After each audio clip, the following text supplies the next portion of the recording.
Welcome to the a16z podcast. I'm Michael Copeland.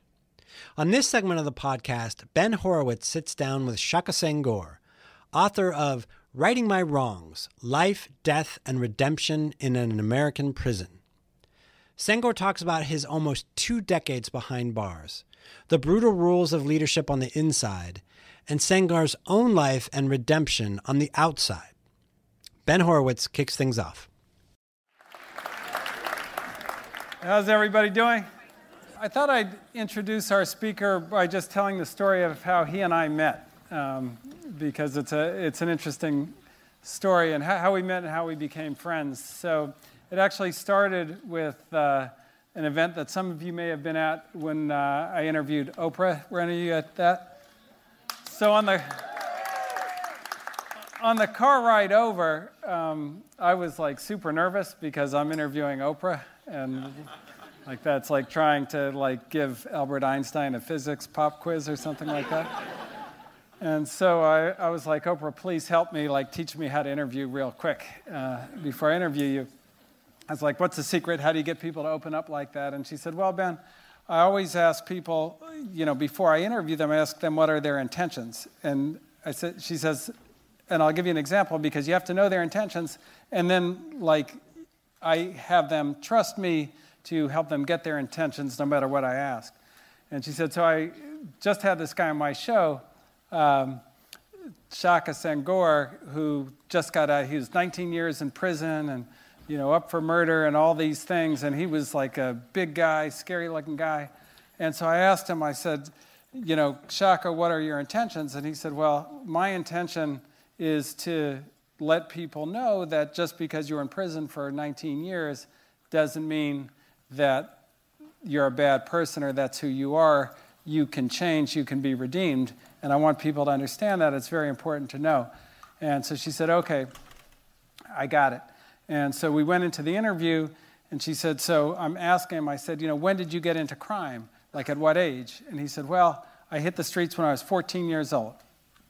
And Oprah said, well, Ben, I had read his book, and I knew there was a part in the book that I wanted to ask him about because I didn't think that was right. And I said, Shaka, I said, what about when you were 9 and you came home and you had a perfect grade on your test and your mother threw a pot at your head? How did that make you feel? And she said, he tensed up and said, hey, like, I didn't feel good about that. And she said, I looked at him to make him know that I knew what his intentions were and, to try and get the real answer. I said, no, like, how did it really make you feel? And he said, look, it made me feel like nothing that I would do in life was ever going to matter. And she said, you hit the street when you were 9 years old. And, and then, like, she said, and, like, me and him were just, like, both crying together. And I was starting to cry. It was, like, extremely emotional. But then she said, afterwards, in the epilogue, I asked Shaka, I said, I think your mom may have had like a mental health issue. And she said afterwards, Shaka called her back like a week later and said, I checked it with my family and she did. And he never knew that. And so, his whole life went that way on that. And so I was like, wow, what a great story. So I called my wife and I'm like, Oprah told me the story about this guy Shaka, like it's an incredible story. And I just wanted to tell her the story. But she goes on Facebook and like tries to connect to him. And like then he like accepts the friend request. And so next thing I know, she's like, oh, look, I got his book. Like I got the galley. And I was like, okay, well, I'll take a look at the book. And I read the book and it was surprising to me because I hate books that other people write. But this book, I liked. And I liked it, one, because it was super honest, which I wasn't expecting. Because, like, for somebody who's gone through something like that, you don't expect them to actually tell the truth about it. And it was super honest. But the thing that I liked more was, as a writer, if you're not, like, a writer who's been trained that way and so forth, like, it's easy to, like, you get to a point and you're tired and a cliche pops into your head and you just write it. But if I read that in a book, I read somebody just go, oh, like you could cut the tension like with a knife. I'm just close the book, that's it. And so I'm reading Shaka's book, and he never fell in. So he would be like, if he got to there, he'd be like, well, you could cut the tension with a prison shank.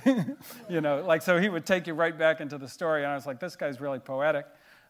What an interesting book. And then Felicia says, well, like, he's coming out for a visit. I was like, well, I said I liked the book. I said I wanted to meet the guy. Did you read the book?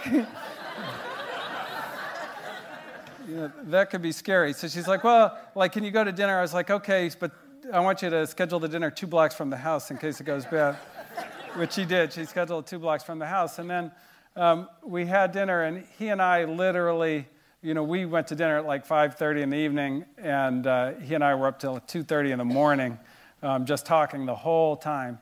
And it was crazy how much we had in common we listened to the exact same music. And I know a lot of you guys think, oh, it's the latest rap, this and that, but I'm talking about going all the way back to Parliament Funkadelic and Fela Kuti and all these guys. And then, but he also, what I found out is, you know, through his life, he got into a prison, he was running a business, and then within prison, he was running a business. And not to say I don't like everybody who runs businesses. I absolutely do not. In fact, I don't like most of them. But when somebody runs something, like, I can talk to them about how they see people and how they see motivations and systems and how they see decisions. And that was another thing we really saw eye to eye on. So I would like to introduce to you author, poet, great manager, and my friend, Mr. Shaka Senghor.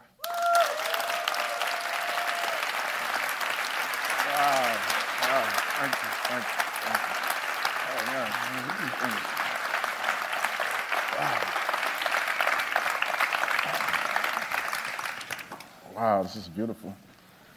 All right, so I think let's start with you just kind of telling your story from your perspective and just give people just a bit of a flavor for the background.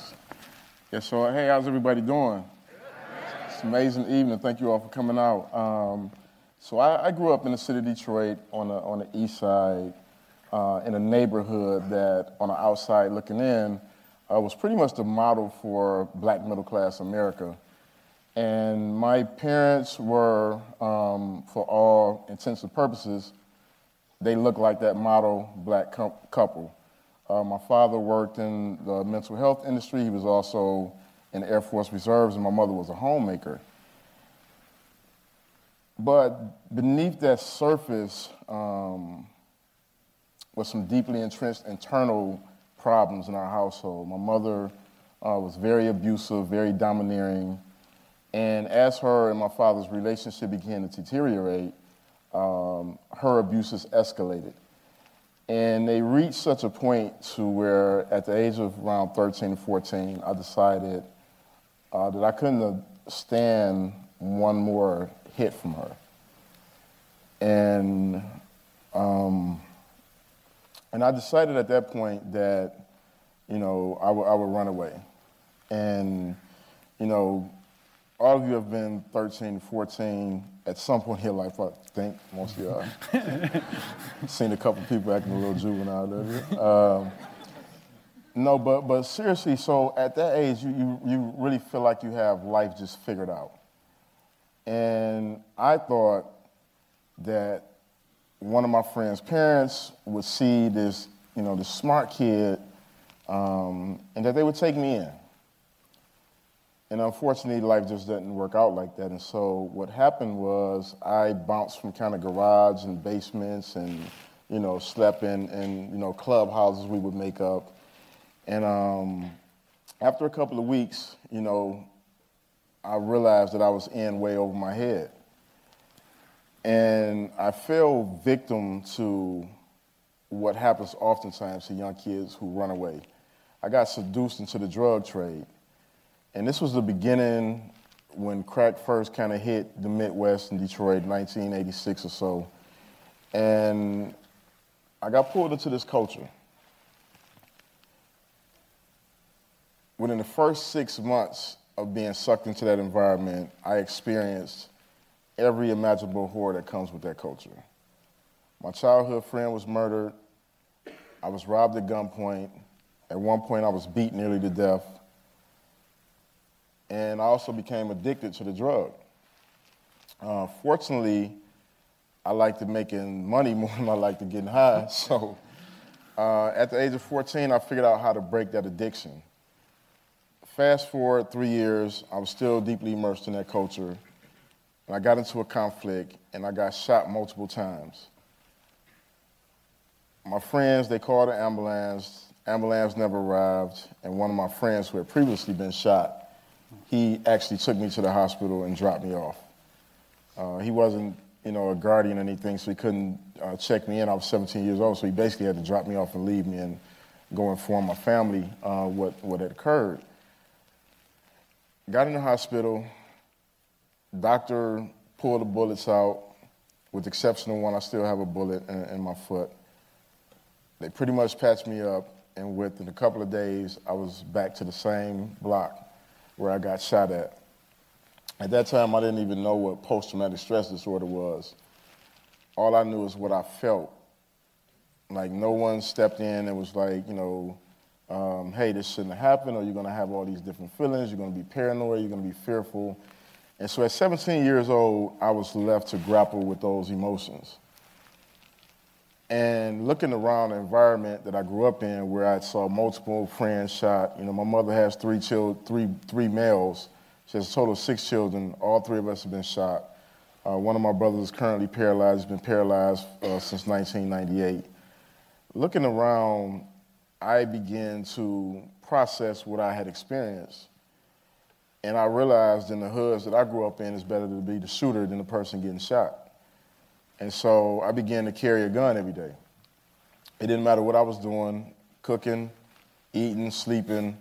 I had a gun, like literally right there by my side.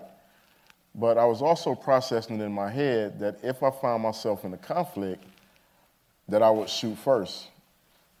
And within 16 months, I got into multiple conflicts. And in each one, I fired first.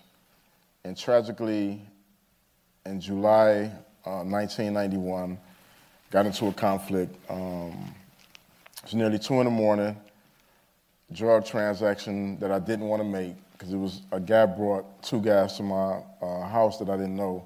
And I wouldn't make the drug transaction, and we got into a conflict, and it escalated, threats were exchanged. And I turned to walk in the house, and when I took that step to walk in the house, he attempted to open the car door. And I turned around and fired what turned out to be 4 fatal shots. I was subsequently arrested a couple of days later, went through the legal process, and sentenced to 17 to 40 years in prison. 15 years for the murder, 2 years for the gun. And I was 1 month into my 19th birthday at the time. And so when I entered prison, I was just bitter, angry, broken, didn't want to be responsible, confused more than anything else. And I continued in that same energy. Yeah. And it's, it's interesting how as you're going through that, you're picking up lessons from your experiences. They just happen to be a real certain kind of experiences. And one of the things I remember from the book that really struck me was the first time when you were in jail, not even prison, but jail. Yeah. And the guy bought the other guy a donut or a cereal or something. And then his expectation was like, okay, you owe me. And then he ended up choking the guy and raping him.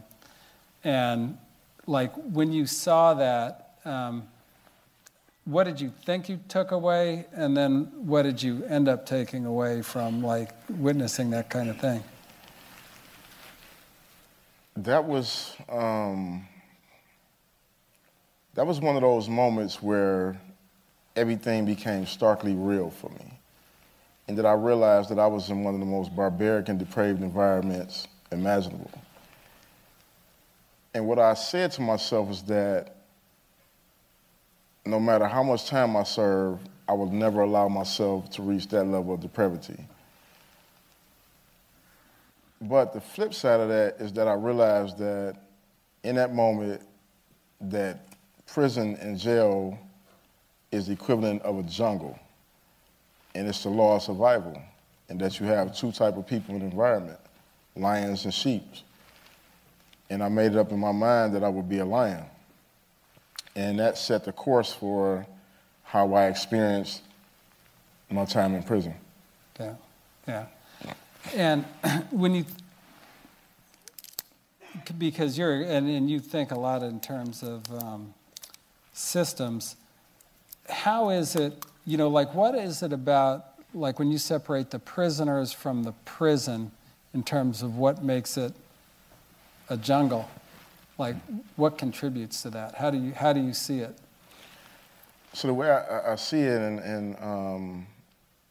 and just even in the way that you articulated, there's the prison and then there's the men that's in prison. And there's two different systems running at the same time. So there's the administrative system, whose their responsibility is to ensure the safety of society, make sure that the prison system runs within the boundaries of the rules.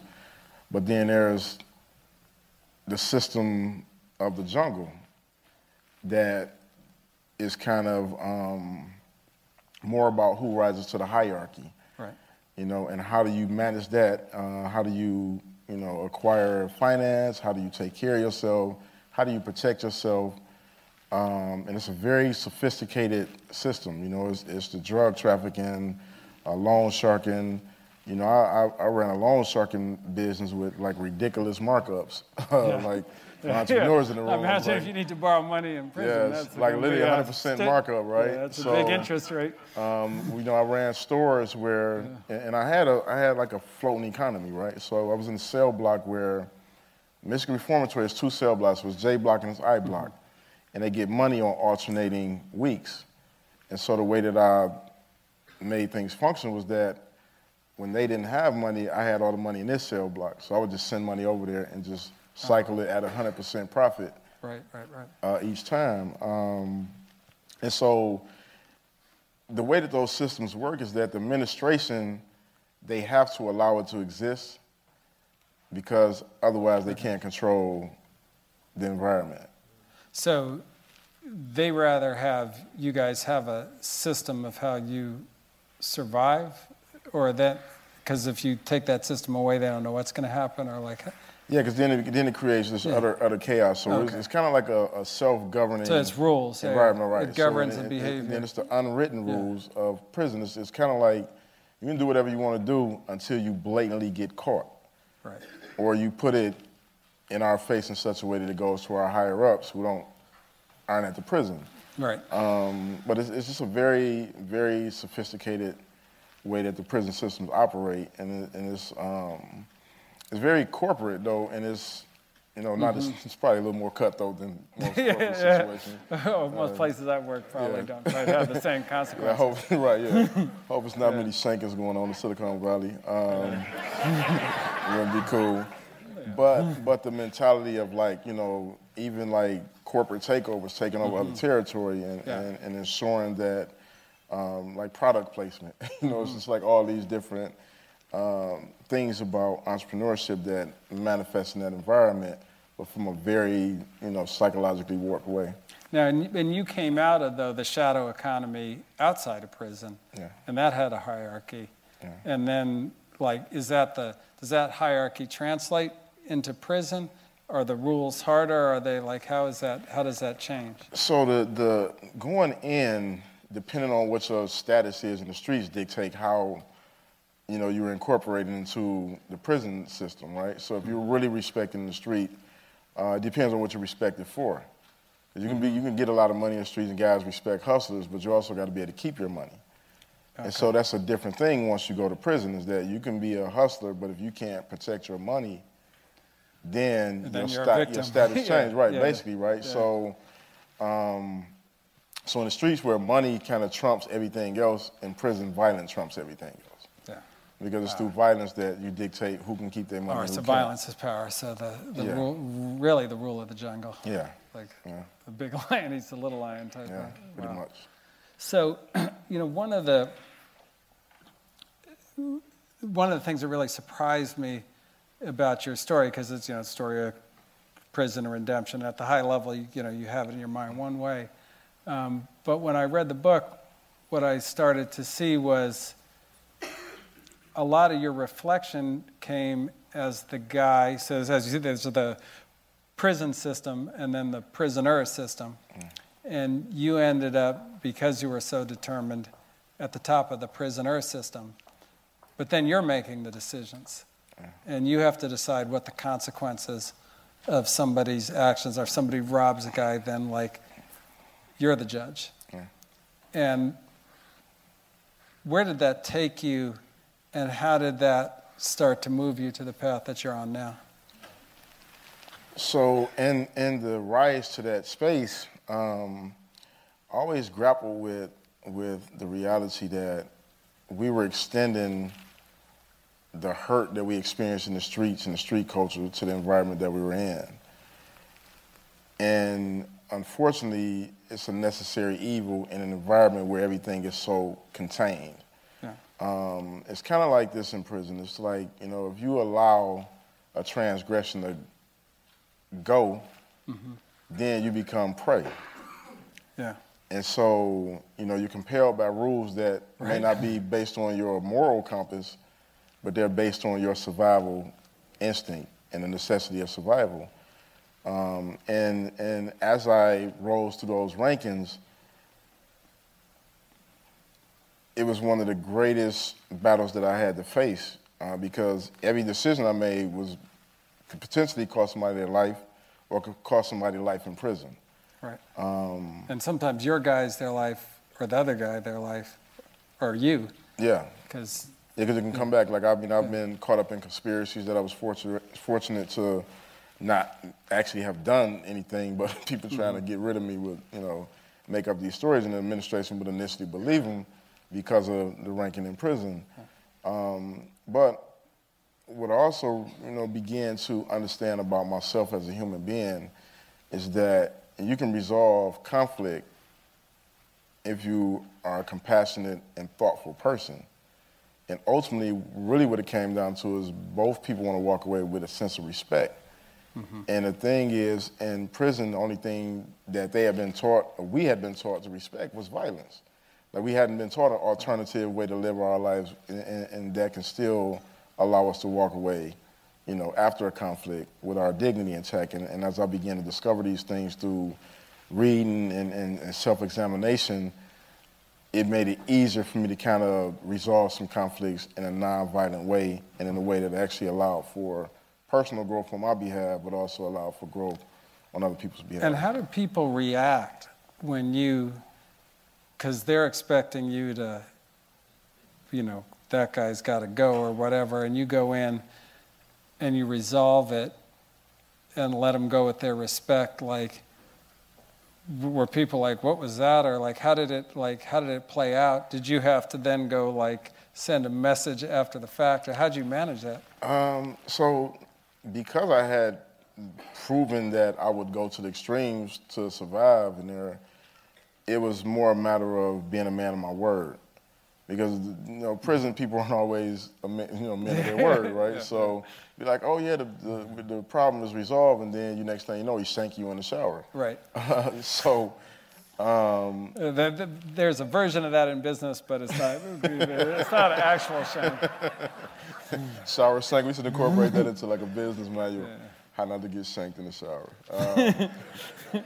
That's the secret. But that became, the integrity and being honorable about my word was really, of high value in that environment, because they knew it wasn't a matter of just me being fearful to, do whatever, retaliate or whatever the case may be. It was just, I saw a better way and I saw a different way. And ultimately, if you kind of think of it like this, it's a reason that most male lions don't, inhabit the same space. Yeah. Because they know when that battle occurs that, nobody's walking away a winner in that, right? Yeah. And so, but it even is translated to me being out of prison, because my friends are still in prison, and I have some of my best mentors are serving life sentences and never going home. They've been in there for 30 or 40 years. And I honored my word that I told them from the moment, I had the awakening. And so, I still reach out to them. I still ensure that they're, whatever I can do to, be there for them, that's still important to me. So when you resolve a conflict and you say, look, here's what I need you to do, and I'm going to make sure that I always have your back, that extended even when you left prison. Definitely. Wow. Yeah. Wow. And then, you talked about, and I know about the things that you read that influenced you, and, one of the remarkable things about your story is just how much you read and, like, the variety of what you read. So tell us a little bit about, like, what you got started with, and then where it went over time, and then what really affected your thinking and caused you to kind of move into, away from the pure violence to a different way of thinking about it. Yeah, so the first book I read that really got me excited about reading was actually written by another guy who locked in a cell across from me. Mm-hmm. And so he would write these fascinating stories about the neighborhood he grew up in Detroit. And they would be like, 60, 70 pages of folded paper, and I would just like read these stories. And he wasn't a great writer, but he was a great storyteller. And one day after I had read, he had wrote like 4 or 5 of them. When I got done reading them, he was like, you want something else to read, you should go to the library and check out Donald Goines. I had never heard of Donald Goines up to this point, and so I went to the library, and they had a specific process for actually checking out Donald Goines' books. Like, you couldn't just go in and check it out the regular way. You had to fill out what's called a disbursement form to ensure that you return the book. Otherwise, they would take the money out to account for the cost of the book. These books were like extremely popular in prison. You check out a Jim Collins book, it's no problem. Yeah. I'm just it's a business book, Joe. Right. And so I went over there and I read the book, and they had them actually in one section of the library that had like all these black writers that I had never heard of, like all the Harlem Renaissance and, Langston Hughes and Claude McKay and Ralph Ellison, and then they had like a bunch of African history books that I had never encountered. Great Men of Color by J. Rogers, which is one of my favorites. And so I exhausted Donald Goines. He wrote probably like 13 books or so, and I literally read all of them. And they're like really quick reads, so they're like 140 pages, but it's the type of book that you read in a few hours if you're a reader. So I exhausted his catalog really quickly, and I just grew interested in other books that I saw in there. Mm-hmm. And I ended up getting introduced to Malcolm X's Autobiography, and that book became probably the most pivotal book in my life. You remember on the cartoons, like when you would have like the bad little devil on one shoulder and like the little angel on the other shoulder. So that Malcolm's book became like that to me, right? So he's the angel on the shoulder. He was the Not angel red. on the shoulder, right? Yeah, he was kind of like the person saying, brother, your life is redeemable. You can do something with yourself. Read and study. But then I had, the reality of prison life, like, you need to shank dude because he owed you $3. It's kind of like, which one of these cats I'm going to listen to, right? Yeah. So it took me a long time to listen to Malcolm, even though he was talking to me all the time. Yeah. But I ended up reading Malcolm multiple times. Mm-hmm. And what I found is that, obviously, the way that Malcolm is portrayed is, the black nationalist, the angry black man. And what's often overlooked is how profoundly intelligent he was, how well-read he was, and the things that he read. And so I started going back, and he would be discussing books that he read. So you read what he read. So that was the start of it, right? Yeah. So I got off into reading political science and philosophy, which originally I thought philosophy was like the boringest stuff in the world. And then I urbanized it, right? Yeah. So like I so started. You translate that. So what I translated to the hood, right? Yeah. So I was reading the Cave Allegory one day, and I was like, this would be like so much doper if Glaucon's name was like Tyrone, and this was like a basement or some shit, right? Like, but that's how I had to read it to really relate and connect to it. And I realized I was like these stories were relevant to the world that I live in, but I also began to understand the world in a vastly different way. And that led to me getting off into Eastern philosophy and theology, and and I went through all these different iterations of personal growth. But it started with just being inquisitive and wanting to know more about the world and how it operated. Because what I knew inherently was that I was more than my number. Mm-hmm. And how did you know that? Like, because it seems like guys in prison don't know that. Well, I knew it because I knew the difference between how it felt when I was doing something bad and how it felt when I was doing something good. Oh, okay. Yeah. And doing something good felt natural to me. Doing the wrong thing felt like survival, like out of necessity. Right.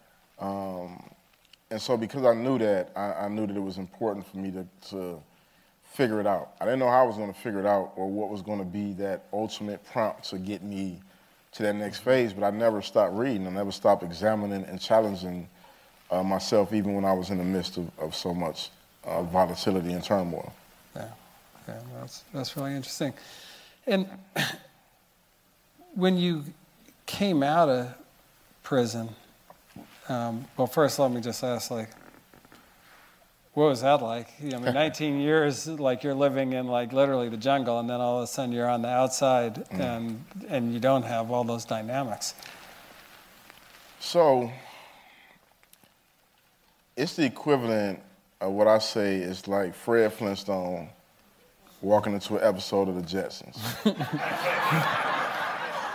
It's literally what my life was like, right? Yeah. So, I mean, they was like Skyping back on the Jetsons back then. I wasn't even up on it.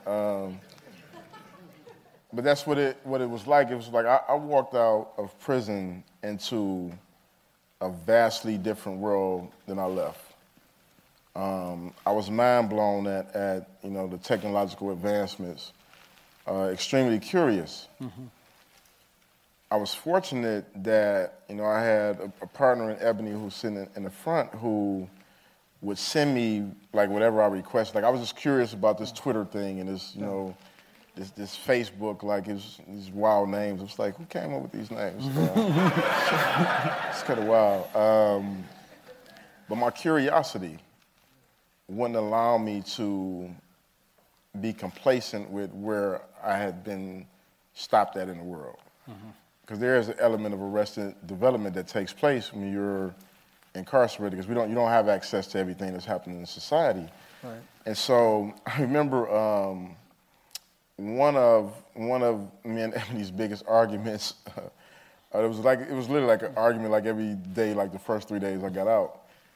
I didn't know the difference between Word documents and the internet. So every time I put something, there's a big difference. That Bill Gates software is no good. So literally every time I would be working in a document and I got ready to save it, I would freeze up because I had heard about like viruses. Oh, yeah. And I'm like, if I push the wrong button, it's gonna like get a converted to a virus and it's gonna shut down. And so it was a major learning process. I mean, when I went to prison, we had pagers. For you young people, that's these little things that you can like get numbers through. I mean, cell phones was like, were they even mobile phones? They were like this big and came in like a bag. You trying to be at the club looking cool with that bag and that big ass phone.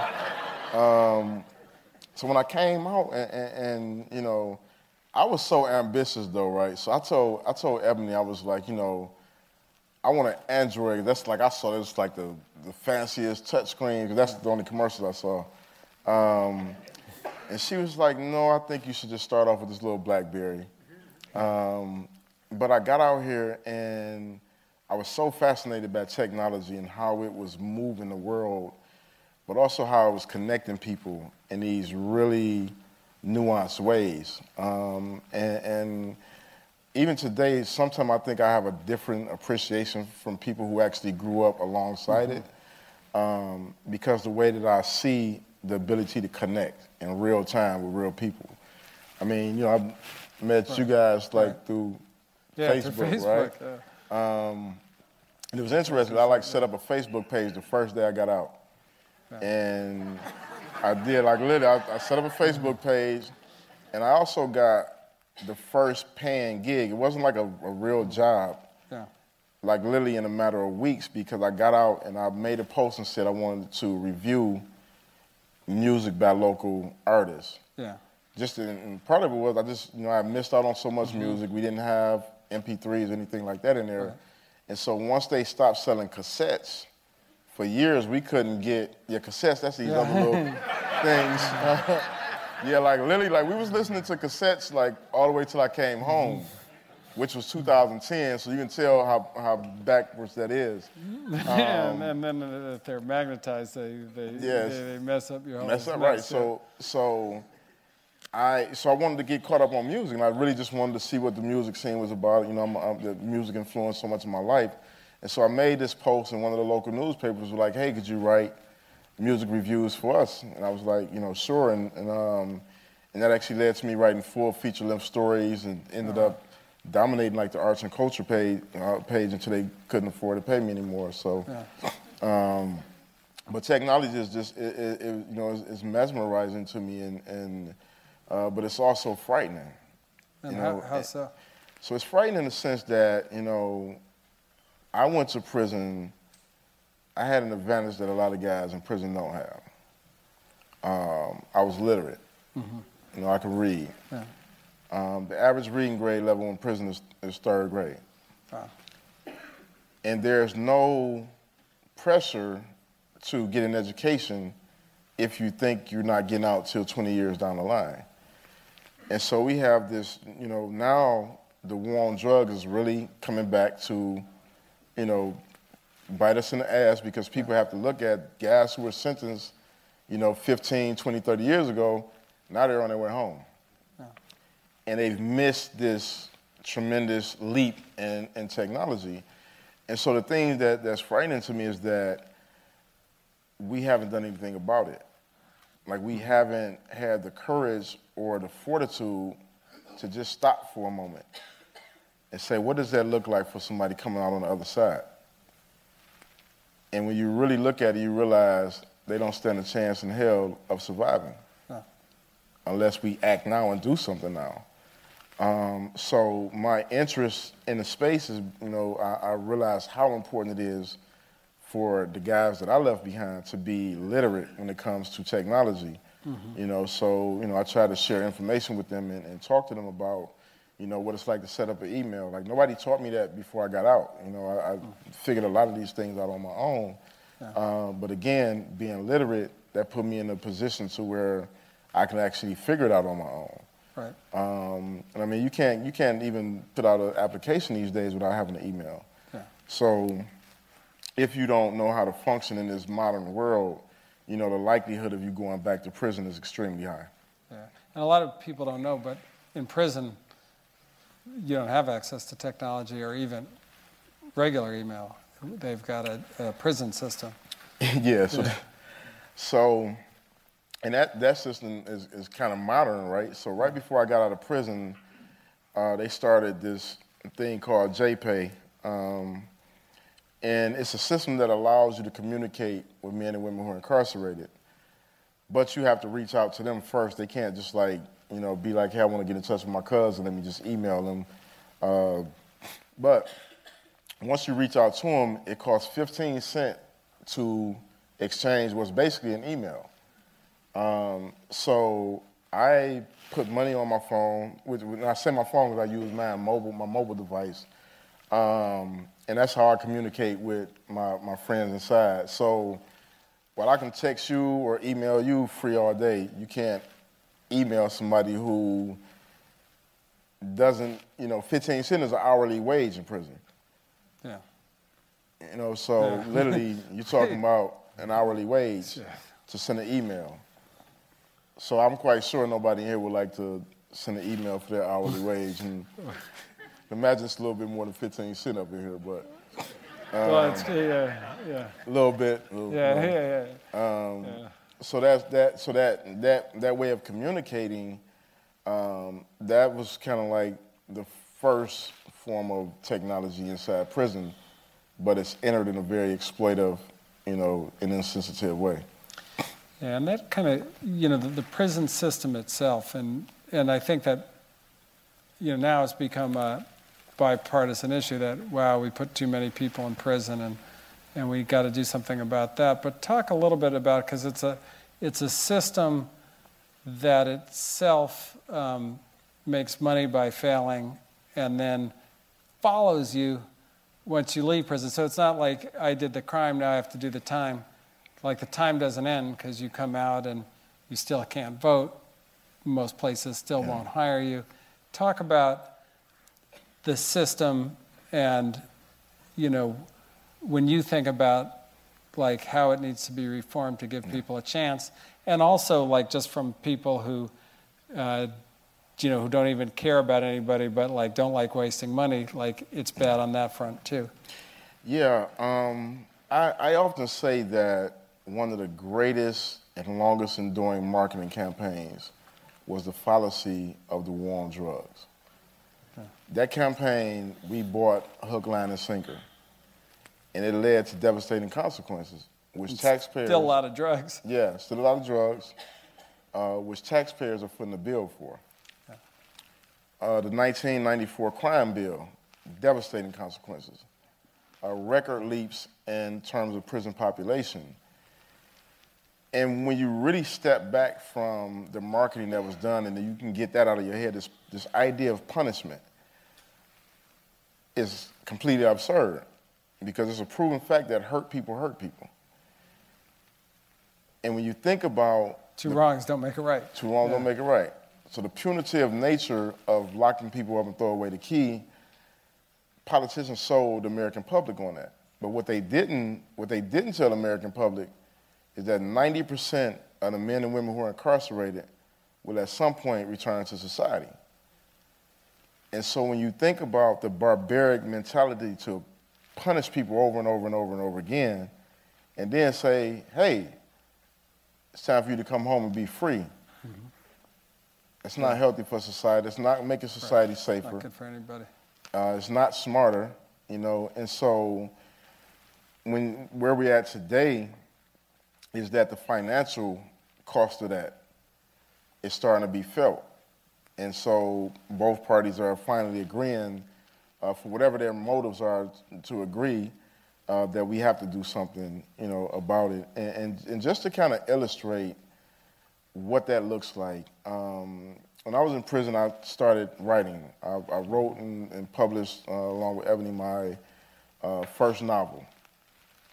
So we scrapped up our little funds and probably invested about $3,000 to buy 1,000 copies of the book, So we was basically paying $2 a book, selling for $15 or whatever the case may be. But when we did that, we was going through the process of designing the cover. And the mailroom person immediately assumed that I had got some type of book deal. And so they sent that to the state attorney, and they sued me for the cost of my incarceration. And basically what they did is they tallied and that's not uncommon, by the way. That's the new thing they do. So that's how you basically pay for your incarceration. If they find out you have money, they'll sue you for that. Yeah. But they itemized how much it cost per day. And it varied based on security level.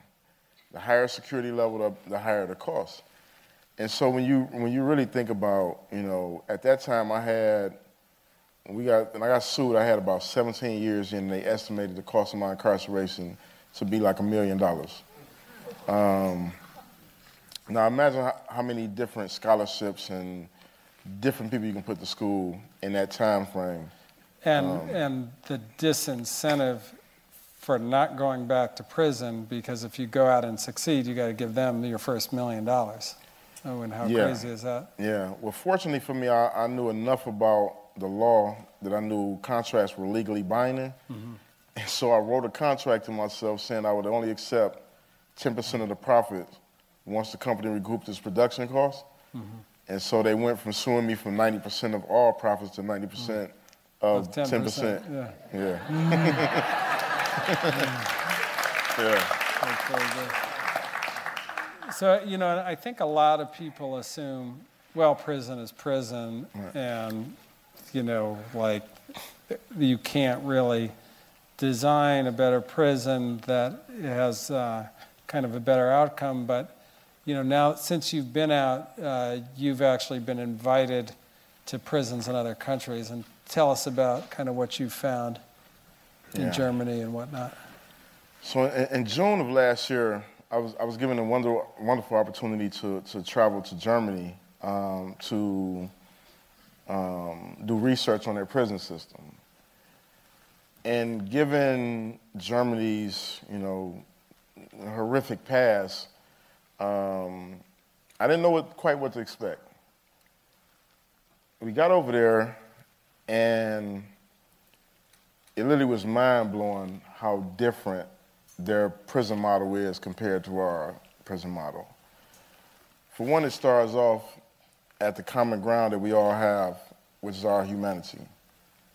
They don't believe in throwing people away. They don't believe that the more you mistreat a person, the better that person will act. So from the very beginning, from the very time a person enters their system, they're working on how to re-socialize them back to society. They have stuff that are actually not privileges, but part of their constitution. Like, you have to be able to have conjugal visits with your family if you have a family. You have to be able to go back into the community and work even while you're incarcerated. You know, it's mandatory that you actually get furloughs, and you can actually leave the prison even if you're serving a long-term sentence. They don't have life sentences at all. They have what's called a lifelong sentence. And basically what that is the longest you probably would serve is like 15 years. And if they didn't, if they didn't feel like you were ready for society, they would put you in another part of the prison that really isn't a prison. It's kind of like a transitional housing type situation.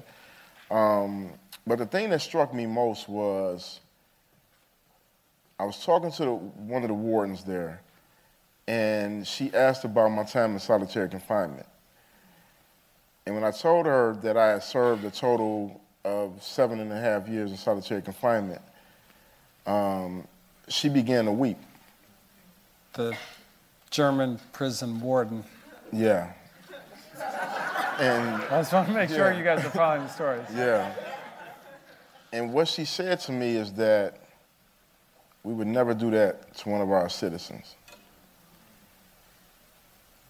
And it resonated with me in a way that made me think about how do we shift toward the compassionate empathy that Germany, with this deep-rooted history, this dark history, that they've surpassed us in. Yeah. And it's one of the things you pointed out to me is that the U.S. prison system, the incentive is for you to go back to jail once you come out. And why don't you talk about that? The prison system is the only big business that succeeds with a 70% failure rate. Like, because they get paid by prisoner. They get paid by prisoner. Not on outcomes. Not on outcomes. Yeah. So 70% recidivism rate means 70% failure.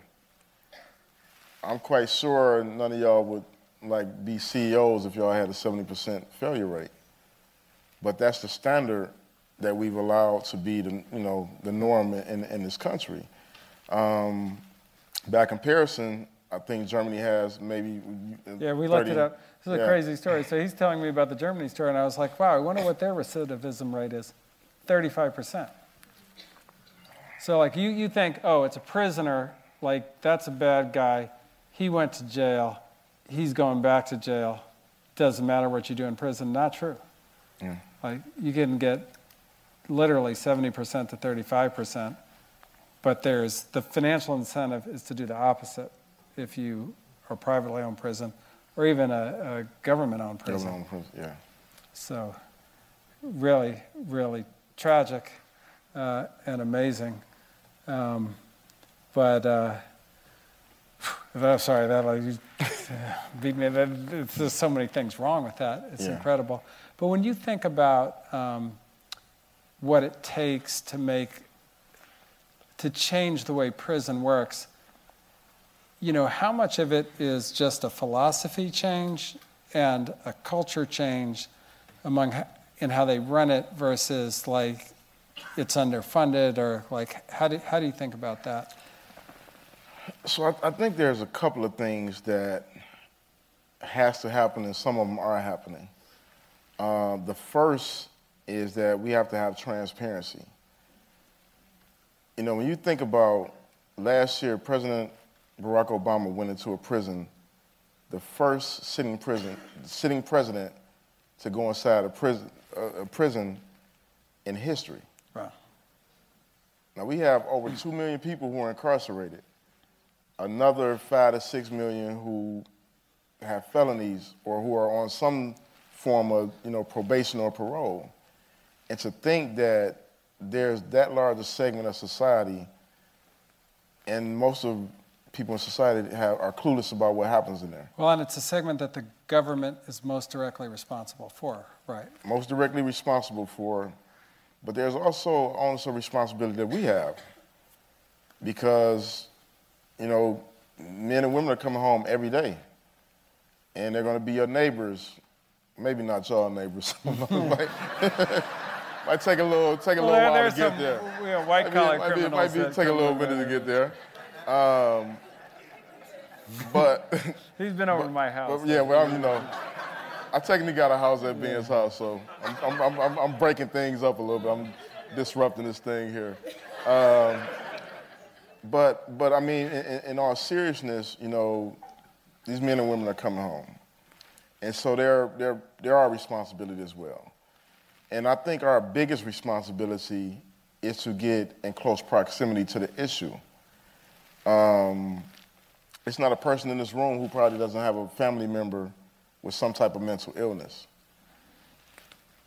And they're probably in a treatment center, or they're getting whatever psychological help that they need. When you're poor, your treatment is prison. We've allowed that to happen on our watch. Drugs. You think about the drug laws. Who does it apply to? We've allowed that to, if you're poor, black, brown, or, grow up in a trailer park. Yeah, rich people don't go to prison for drugs, that's right. For sure, yeah. And so when you think about all these different ways that we're allowing this to just go unchecked, and we're not paying attention, and horrific things happen when citizens don't pay attention. The things that I experienced and witnessed in solitary confinement is part of what fuels my work today. This work that I do is so much bigger than me. It's so much more important than my personal success, because these are real lives. I was in an environment that would horrify most people by being in there just one day, and to see the complete and absolute abuse that's poured onto the most vulnerable people in society. And so we don't talk about that. We don't pay attention to it, because it's easy to ignore until it happens to you. And it can happen to you. It can happen. And so I think in order for us to get, to that next level of how do we tear the system down, like, you really have to look at it first. You have to be honest about it. You have to be transparent, but you also have to humanize it. You have to understand that, politicians play word games. They'll be like, hey, we're going to let all the non-violent offenders out and we'll keep the violent offenders in. Yeah. But let's just have a real conversation. The real conversation is most people who are non-violent offenders, if you sold drugs, you had to be violent at some point to protect your interests. You just didn't get caught for violent crime.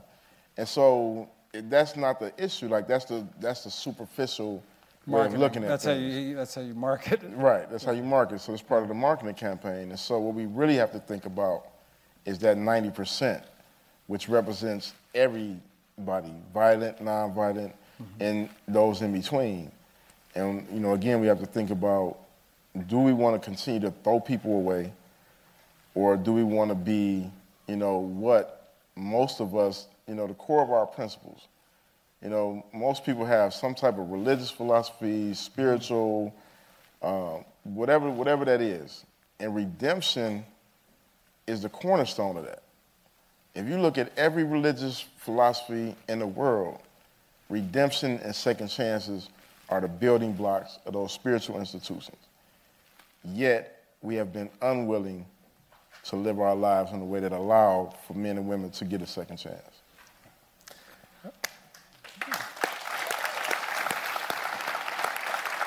Amazing.